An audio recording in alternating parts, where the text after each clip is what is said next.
bye-bye, bye baby, baby bye-bye. You used to fly low, but now you're flying high.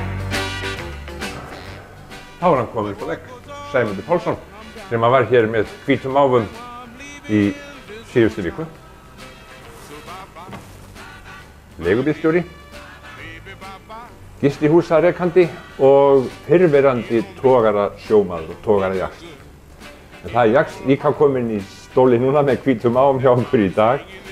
Sigurveig Sigurðardóttir, myndlistarmaður frá Dalvík og við bara byrjum þar. Velkomin. Takk fyrir. Það er Dalvík City. Já. Ha. Þú ert það. Ég er það. Já. Og þá náttúrulega sko er dónaskapur að segja þú manst mjög vel eftir jarðskjálftana mikla því það er svo langt síðan það var að þú varst ekki til þá. Nei, jæja, jú. Ég var reynda til því að ég fæddist nokkrum mínútum áður en að hann var. Svoleiðis að hann er tvíburabróðir minn. Þú ert jarðskjálftabarn eins og hægt er að segja. Já, það sagði mamma alltaf. Þetta er eitthvað svona sem að lifir með Dalvíkingum. Það gerði það, það er nú að hverfa núna sko, þetta eru 80 ár og það er orðið alltaf langur tími. Það er alltaf langur tími, já. En samt maður fólk þetta. Já, þessum eru á aldurinu. Það brotnuðu hús. Já, það hrundi efri hæðin á húsinu sem pabbi og mamma voru nýbúin að byggja. Systkini mín, ég var yngst af okkur systkinunum og þau sögðu að það hefði allt orðið ónýtt þegar ég fæddist. En gafstu ekki bætt henni upp? Það efast ég um. Örverfir? Það efast ég um, en ég fekk oft að heyra þetta. Sigurveig, þú ert kollið Veiga eða ekki bara? Jú. Á ég ekki bara að halda því? Já, jú. Þú ert myndlistarmaður? Já. Hvað er aðalmótífið í dag? Nú spyr ég bara svona. Það er ekkert sem heitir aðalmótíf, þetta er bara hvað sem er. Hvað ertu núna að gera? Ertu í landslagi, í andlitsmyndum, myndum fólki eða abstrakt, eða hvað á maður að segja? Sko, ég ætla, af því ég er að verða áttræð, þá ætla ég að halda upp á afmæli mitt út á Dalvík. Og ég ætla að fá að hafa sýningu í Bergi. Já, nýja. Menningarhúsin á Dalvík. Fallega. Já. Og ég pantaði það fyrir 3 árum. Já. Já. Og ég sagði börnunum mínum að ef ég yrði sakkin upp af, þá yrðu þau bara að sýna eitthvað staðinn. Þannig að það er nóg til þá að myndum? Ég er með svona ýmislegt svona af myndum. Já. En ég keypti mér 3 stór léreft. Þá, fyrir 3 árum. Já. Og hugsaði mér að mála allavega þetta til að hafa nýtt á sýningunni. Þegar ég gifti mig þá átti móðurbróðir minn eftirprentun eftir Ásgrími Jónsson, Liljuna. Og hann var með búð á Dalvík og þessi eftirprentun var til. Og hún var búin að vera til í einhver ár og hafði ekki selst. Og svo var hún orðin orpin það var svo heittinn á skrifstofunum og það var orðin orpin ramminn. Svo ég sagði einhvern tímann, má ekki bara eiga þessa mynd? Og ég fór með myndina og ég á hana ennþá. Þú átt hana ennþá? Já. Hangir hún upp í hjá þér? Já, hún hangir á vinnustofunni minni. Já. Ég hafði alltaf voða gaman að þessari mynd. Já. Það er gaman þegar menn muna kannski svona þetta alfyrsta í sambandi við þetta. Já, en svo var ég sem sagt á Ítalíu þarna og maðurinn minn, hann var alltaf á ferðalagi og börnin, strákarnir burti í skólum og dóttir mín var á skólan náttúrulega allan daginn og ég átti ameríska vinkonu og hún sagði, bless, komdu með mér í svona málningatíma. Já, nei, ég hélt nú ekki, jú, sagði hún, þetta er svo gaman. Og ég fór með henni og Það var voða gaman. Já, það var voða gaman. Og þetta á Ítalíu. Já, já. Mekka myndlistarinnar, má segja. Já, þetta í Rómaborg og en þetta var reyndar enskur kennari, enskur myndlistarmaður sem var búsettur þarna. Og hann hafði námskeið sem sagt fyrir þær konur sem þar sem mennirnir voru að vinna hjá Sameinuðu þjóðunum. Já, og þinn maður vann þar. Já. Sigurður Jónsson. Já. Já. Vann lengi. Ha? Og vann lengi. Já, í 13 ár. Já, þannig að þið hafið þá verið á flækingi eins og maður segir í 13 ár. Já. Og með hvað mörg börn? 3 börn til að byrja með. En það elsta var 15 ára, hann hellti snúlestinni eftir rúmt ár. Nú? Já, bara, hann var náttúrulega, við erum nú stór fjölskylda. Hann var mjög hávaxinn og við byrjuðum á Máritíus, sem eyja í Indlandshafinu. Voða mikið á Indverjum í skólanum sem hann lenti í. Og hann var höfði og herðum, hærri heldur en allir nemendur og allir kennarar. Já. Og honum líkaði þetta ekki. Og svo var svona enskur ægi og það var slegið á puttan á þeim og svona. Og þetta líkaði bara sinni mínum engan veginn. Þannig að eftir rúmt ár þá sendum við hann heim. Og hann fór á heimavistarskólan á Núpi í Dýrafirði. Já. En þegar þú kemur til Akureyrar, ung kona, í hvað tilgangi komstu? Varstu að fara í skóla eða? Já, nei, ég var búin að fara á lýðháskóla út í Noregi. Já. Ég fór það þegar ég var 17 ára. Var það algengt? Nei, en Norræna félagið það bauð skal ég segja styrki til að fara á lýðháskóla á Norðurlöndunum. Og mig langaði til að fara og það var góður maður á Dalvík sem var kennari þar og seinna skrifstofumaður, Stefán Bjarmann, og hann hvatti mig eindregið til þess að sækja um. Ég var búin að vera í menntaskólanum í 2 vetur en tók gagnfræðipróf. En þá var nú farin að dala námsáhugi hjá mér og svo dó pabbi minn og þegar ég var 16 ára.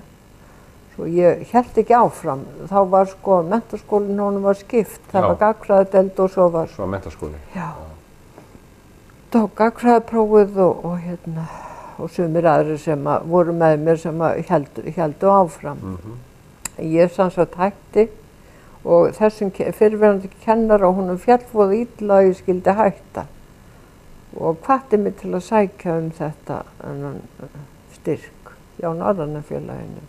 Sem þú fékkst þá? Já, ég var nú reyndar heldur ung en ég fékk það samt. Og þetta var alveg afskaplega skemmtilegu vetur. Hvar varstu í Noregi? Í Noregi. Ég var í Þrændalögum, rétt sunna við Þrándheim. Kunnirðu norskuna? Nei, en ég var náttúrulega búin að læra dönsku. Já. Og svo kem ég þarna, ég man eftir að ég var rosalega stressuð á leiðinni. Ég þurfti að taka lest frá Oslo og norður eftir. Og þetta var alltaf löng leið og það var orðið kolniða myrkur þegar við komum þarna norður í Þrand og ég var svo hrædd að missa af stöðinni. Ég vissi hvað stöðin hét og var alltaf að reyna að horfa þegar maður kemur inn og sjá nafnið. Og ég náði því að sjá nafnið og komst út á réttum stað. Ég held að klukkan hafi verið orðin 11 kvöldið. Og þar stóð blessaður skólastjórinn og tók móti mér.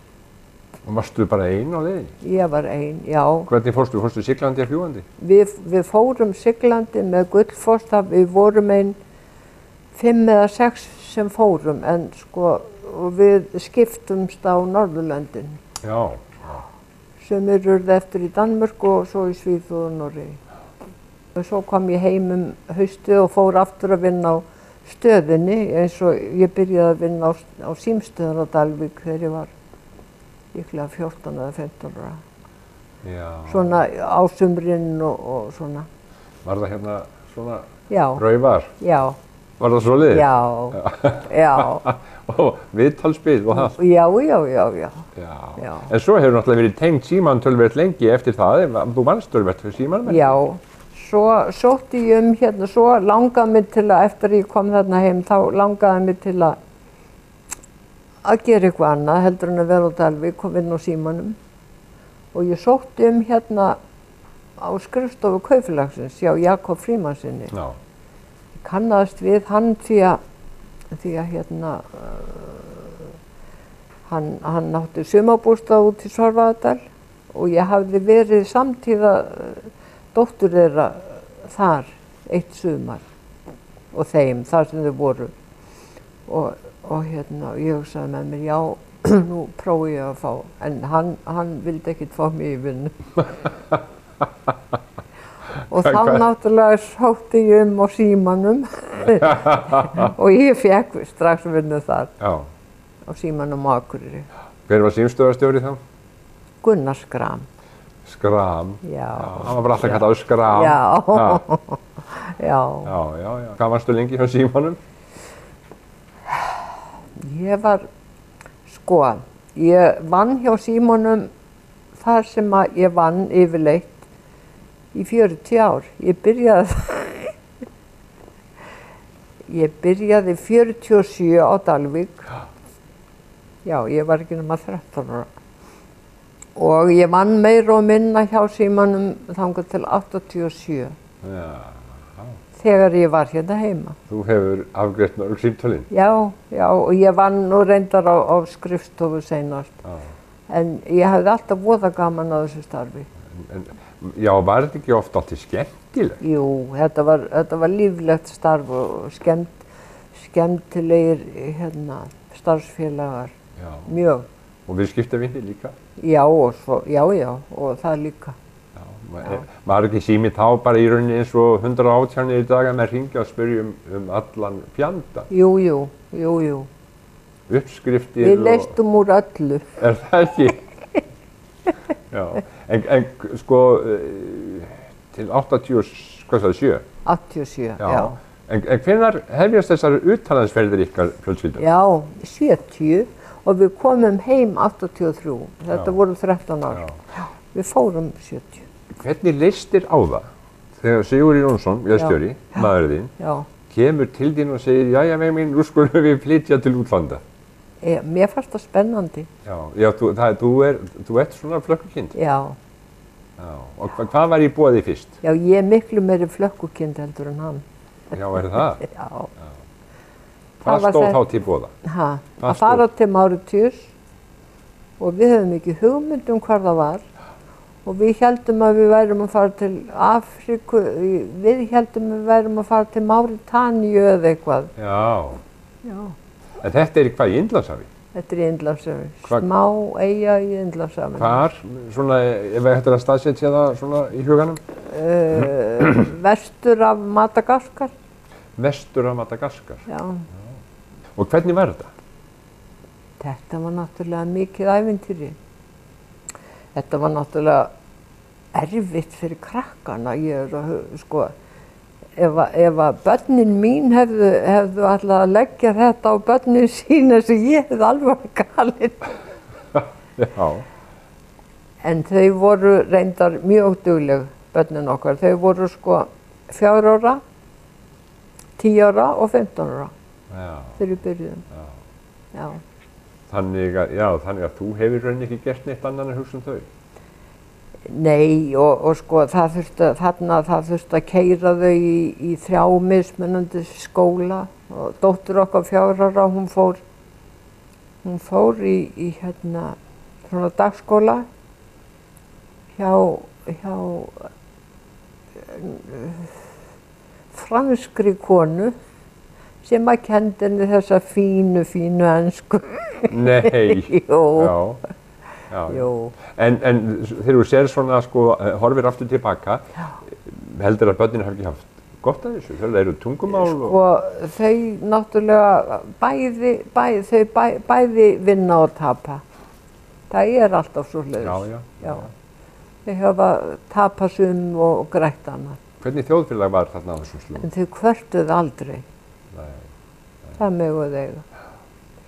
Þetta var mjög blandað. Þetta voru Indverjar og Kínverjar og mjög mikil blanda og eyjan hún var búin að vera sko nýlenda, bæði Frakka og Hollendinga og Bret. Já. Og nefndu það bara. En hvernig var fólkið og húsakynni og þess að? Já, ágætt húsakynni. Mjög, ég held að hafi búið sko á aðra 1.000.000 manns á þessari litlu eyju. Já, þetta bara ein eyja? Já. 1.000.000 manns? Já. Ég gleymdi að segja þér eitt. Já. Áður en ég baði að koma, eða þegar ég baði að koma í spjall hérna. Já. Ég gleymdi að segja að þú ættir að velja eitt lag sem ég ætla að spila bara hérna inn í þættinu. Já. Þar setjum við í vanda. Getum við fundið eitthvað út úr því? Þetta bara í hug Svarfaðardalur sem að kalla okkur Dalvíkur syngur. Við bara notum það. Já. Svarfaðardalur kæri kveðju sendi þér til kunningja og vina allra heima og aftan slaginn nýður vitur bestu ósk frá mér að þessum megi ávallt til þín streyma.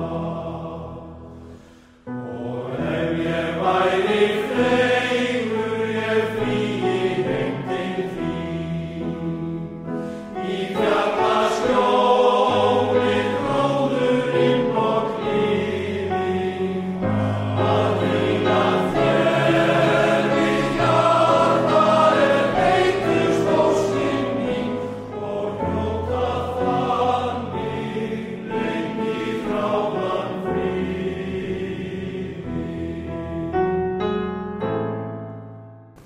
Jæja, þetta var Svarfaðardalur, Já. dalurinn þinn. Heldur alltaf upp á hann? Já. Ferðu það þangað oft? Það nú ekki hægt annað. Nei, þetta er fallegur dalur. Já. Og fallegur texti og fallegt Já, lag. þarna eru bara mínar rætur. Mjög fastar. Hugsaður heim í Svarfaðardal þegar þú varst í þessum ferðalögum þínum? Sko, mér ekkert leiðigjart. Nei. Svoleiðis og auðvitað hugsaði ég þangað og svona. En þið fóruð að, sko, maður þinn, hann vinnur hjá Sameinuðu þjóðunum. Já. Við alls konar fræðslu það ekki og tekni máli. Jú, og að kenna á vélar. Já, vélstjóri þá. Já. Hvert fóruð þið, á hvaða fleiri staði fóruð þið? Við fórum nú heim þarna eftir Mauritius, eftir 2 ár og svo áttum við að fara til Uganda og hann gerði það. En þá var það nú sem að allt var vitlaust þar. Það var borgarastyrjöld? Já, Idi Amin gekk þarna berserksgang og ég man ekki hvað Siggi var þarna lengi en hann endaði með því að vinna þannig borð í bátunum að það var fallbyssa beint að þeim. Ofan að bryggjunni, svoleiðis að þeir lest ekki landfestar og færi burtu. Og þetta leystist svo bara upp þetta verkefni þar, því að þetta var ekki vinnandi. Ég man ekki, allir Siggi hafi ekki verið þarna hálft árið eða eitthvað. Já. Kom svo heim og við vorum heima og krakkarnir gátu farið í skóla og Síðan fórum við 74 til Malawi í Afríku. Varstu tilbúin að fara aftur? Já, já. Er það? Já, já. Þrátt fyrir það að Idi Amin hafi verið með byssukjaftinn Já, bara já, beint á? ég vissi að hann var ekkert í Malawi. Nei. Var þá gott að vera þar? Já, það var gott að vera Ég þekki unga konu Já, sem hefur farið til Malawi. já, Unga konan heitir Margrét Blöndal.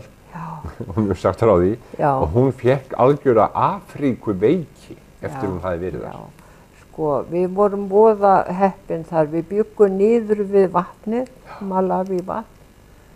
Sem er náttúrulega eins og bara haf. Já, sem er eins og haf og og þetta var alveg, þetta var mjög góður tími fyrir okkur sem fjölskyldu. Já. Og elsti sonur okkar var náttúrulega þá heima, kominn í skóla en hann fékk að koma í skólafríum. Ég held að hann hefur komið til okkar þarna tvisvar eða jafnvel þrisvar sinnum. Og það munaði voða miklu. Maður þinn smíða báta? Já, nú smíðar hann báta í ellinni. Hann bætti við sig námi eftir hann hætti að vinna. Og lærði bátahönnun og smíðu bátahönnun út í Ameríku. Já. Já. Smíðar, maður hefur séð á pollinum hérna. Já. Báta, óskaplega Já. fallega báta eftir hann. Hann er að smíða 3. bátinn og þann stærsta. Úr hvaða efni er hann? Úr áli. Úr áli? Já. Já. Hann smíðaði eingöngu áli eða hvað? Já, hann byrjaði á því og heldur því áfram. Þið eru með sko verkstæði saman? Já. Hann keypti þetta er gamli vélskólinn. Já. Sem að hann byrjaði að læra í. Já. Og þegar ég fór í myndlistarskóla þegar ég var 60. Og meðan ég var í honum þá kom hann heim eitt kvöld og sagði, jæja Veiga mín, sagði hann, ég var að kaupa handa þér eitt skóla. Þá var þetta til sölu og sonur okkar og vinnufélagi hans, þeir keyptu hlut af þessu sem var til sölu, en þeir hefðu getað að gera með þetta allt. Svo Siggi keypti bara afganginn, gamla vélskólann og það er eitt það sniðugasta sem hann hefur gert ævina. Það var bara ekki hægt að komast hjá því að skoða það sem er hinum með vegginn hjá henni Veigu, það sem hún er að mála. Það er Sigurður Jónsson, maðurinn hennar, að smíða og ekki neitt smá fley. Sigurður, hvað er þetta? Já, þetta er 28 feta seglbátur og með hjálparvél, rafmagns hjálparvél. Já, þannig að það er hjálparmótor og þetta er seglbátur. Já, þetta er seglbátur. Já. Og hvað ertu búin að vera lengi með þetta? Þetta er ekki búin að vera 2-3 ár. Já, er það nokkuð langur tími með að vera einn í þessu? Nei, og latur þar auki. Og það latur þar auki og búin að smíða 2 á undan? Já. En hann rétt rúmast hér inn? Já, það er hart á barið, þess að setja ég þennan vagn undir hann. Þannig ég get ekið honum til aðeins ef með vantar. Já. Þegar við vorum með stefnið að framann þá þurfti ég að afkoma svolítið til. Já. Er þetta bátur sem að þú teiknar sjálfur? Ekki að vissu leyti. Ég verði víst að viðurkenna það að ég er hönnuðurinn en inspiration.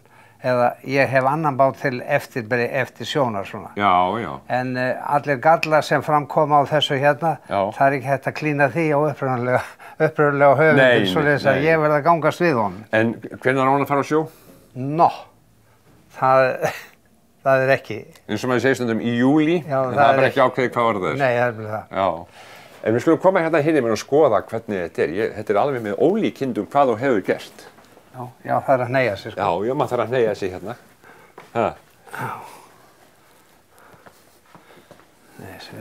En þetta er nú meira en að segja það, að byggja svona. Já, þetta kemur svona smá saman. Já. Smá saman svona. En sko, þú, fyrir utan að vera vélstjóri og það allt saman, að þú lærðir sko hönnun svona báta, er ekki rétt? Jú, já. Ég kláraði það námi í Bandaríkjunum, byrjaði í byrjafarskóla í Indónesíu Já, þegar þið voru þar? Já, já. Já. Byrjaði þar og lauk því í Bandaríkjunum. Já. En þú byrjar hvenær á því að smíða sjálfur svona báta? Hvenær var fyrsti báturinn? Já, það var skömmu eftir ég hætti 2003. Já. Þá sneri ég mér alveg að þessu. Já. Já, já. Og hann er til? Já, já, þeir eru til, 2. Já, báturinn með 2 líka? Já. Já. Já, já. Já, þetta er upprunalega teikningin eftir Herreshoff. Og hvenær er þessi hönnun upphaflega gerð? 53 minni mig að hann hafi gert hann. En þú teiknaði þetta? Nei, hann teiknaði þetta hérna. Já. Ég teiknaði þessa fram á veggnum. Já. Og hérna, og breytti henni frá því að vera með svona fallega boga hérna. Já. Í það að vera bara beina línur sem að er þægilegt fyrir álið. Er þessi bátur upphaflega úr tré? Já, þetta er upplega 3 bátur. Já. En þér finnst skemmtilegra og betra að vinna álið? Já, það hentar mér betur sko og sérstaklega Sigurveigu að ef ég væri hérna með trévinnslu og epoxy, skilurðu, og epoxy fníkurinn hérna. Já, ég skil þig. Hún myndi ekki haldast við. Nei, ég skil þig, já. Já. Og við getum séð mismuninn á þessum tveimur, þetta er kallað bodyplan. Já. Þetta er upprunalega bodyplanið, en þetta er það bodyplan sem ég breytti honum í, þetta hérna. Og þetta er náttúrulega ekki hálft eins fallegt eins og þetta þarna. En af því að sko, þetta er allt beina línur. Já. En ekki þessi fallegu bogar sem að frumhönnurinn hérna Já, sem að hægt að vinna með timbrinu betur. Já, sem er mjög gott að gera það. Já. Það er nú hægt að gera þetta með áli líka, en ég var orðinn og gamall, ég hefði þurft að fara erlendis og læra þetta. Læra meira? Já, læra meira. Já, og þetta er svo módel, formmódel að þessu hjá þér? Já, til þess að ná forminu á plötunum. Já. Og þegar maður setur plötunar svo saman, sem eru sniðnar eftir þessu, að þá kemur formið á bátnum, bara automatist. Þetta er magnað. Já. Og hér ert þú, hérna megin, og svo er Veiga hinum megin. Já. Og hvernig er þessu samkomulegið? Nú, býsna gott sko, það er veggur á milli og, já. En þið eru hér, þið mæti hér til vinnu, eins og maður segir. Já. Borðið hér hádegismatinn. Já. Og dundið eitthvað fram til degi og svo ferðið heim. Já. Þetta getur ekki verið. Nei, þetta er alveg sljómandi gott. Já. Alveg sljómandi. Já, mér sýnist það. Já. Sigurðardóttir, myndlistarmaður. Það voru mjög gaman að fá að spjalla við þig og heyra sögurnar og ég veit að þú átt miklu fleiri sögur handa mér. Alveg örugglega. Já, en við látum þetta nægja og hérna, ég ætla bara að þakka þér kærlega fyrir. Bara þakka þér fyrir að bjóða mér. Það var gaman að koma.